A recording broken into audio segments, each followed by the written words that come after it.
All right, so this is the post, or this is the video I was waiting to do on Christmas Day. Regarding the post I had posted a few days ago. Jesus never commanded us to celebrate, us Christians, believers, those who follow him, those who are born of him, to celebrate Christmas, but to preach the gospel of the kingdom, to make disciples, to heal the sick, to cast out demons, to walk in the miracles. All right. So actually, I shouldn't have made that post regarding Christian. What I should have said, I should have made a post saying that most Christians that celebrate Christmas, a lot of Christians don't celebrate Christmas. I don't celebrate Christmas. They don't understand Christmas. They don't. Most Christians don't understand Christmas. They don't understand the birth of Jesus. All right. They can't explain it. All right. If you ask them, explain to me the birth of Jesus, explain Christmas, and unless they're a theologian or something like that, right? Or a pastor. All right. Hopefully. Anyhow, I know some pastors, they don't even know what they're preaching or teaching, talking about. So anyhow, the incarnation, the birth of Jesus, you'll never understand the birth of Jesus unless you understand the birth of the first Adam, or the creation of the first Adam. You'll never understand the birth of Jesus, because Jesus was born to take the place of the first Adam. He was born actually to take the place of the Adam. It was never God's will to have a second Adam. It was never God's will to have a first Adam. It was always God's will to just have Adam, right? So Jesus is born. God the Word becomes flesh. We all know that one, John 1:14. Regarding, yes, as a Jew, but even more than a Jew. He's much more than a Jew. He's much more than the carpenter.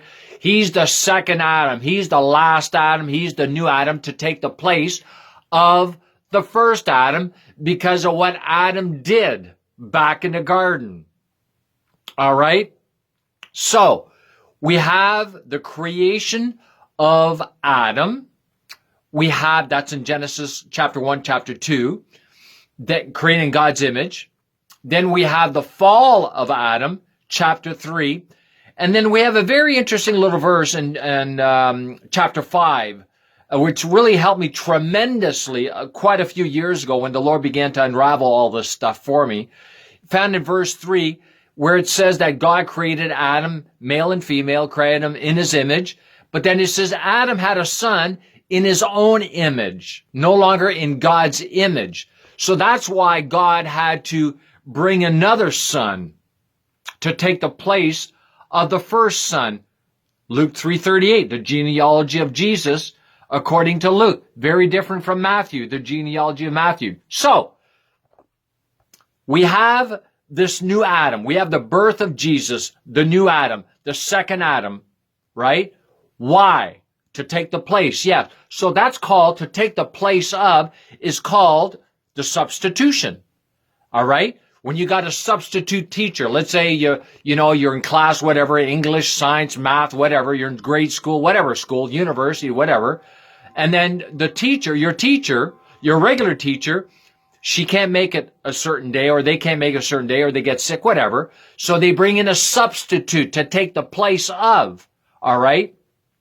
So it's called the substitution. Now, you will never understand the incarnation until you understand the substitution, and you'll never understand the substitution unless you understand there needed to be a substitute for the first Adam in order to bring salvation to mankind that was in union with the first Adam. All right? We got to get man out of that union. We got to get mankind out of the union with the fallen first Adam. We got to get him in union with another Adam. Because if we don't, going to hell for eternity. That's in a nutshell. In a nutshell. I'll tell you, I'm leaving a lot of stuff out, but that in a nutshell is the whole point of celebrating the birth of Jesus. All right. Now, I'm not against you, celebrating Jesus. I'm not against you celebrating Christmas. I'm not against you. I'm not against it. But most people, like I said, they don't understand it. And the pagans, they don't celebrate Jesus, but they celebrate Christmas, right? They got the Christmas tree, they got the lights, and they don't understand it.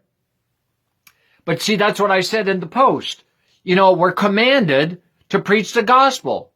How many pagans, heathens, pagans, celebrate Christmas? They love Christmas. Why? Christians love Christmas. A lot of them, they love Christmas. Why? Because it's holiday time. It's holiday seasons. Yeah, I don't have to go to work, and they like to eat. They like to eat over here. We eat turkey, ham. We got big dinners. We got big suppers. Not me, but most families, and sometimes you get a little into the wine, different things like that. All right. So, but that's not the point. That should never be the point, So that's why I'm saying most Christians, they miss it. They totally miss it. It goes right over their head like a lead balloon, like I say many times. So because of ignorance, because of wrong teaching, and so they're not celebrating the birth of Jesus, baby Jesus, who was born to die. They're celebrating because it's festive time. It's time to giving gifts, but you can give gifts all year round. Shalom and amen.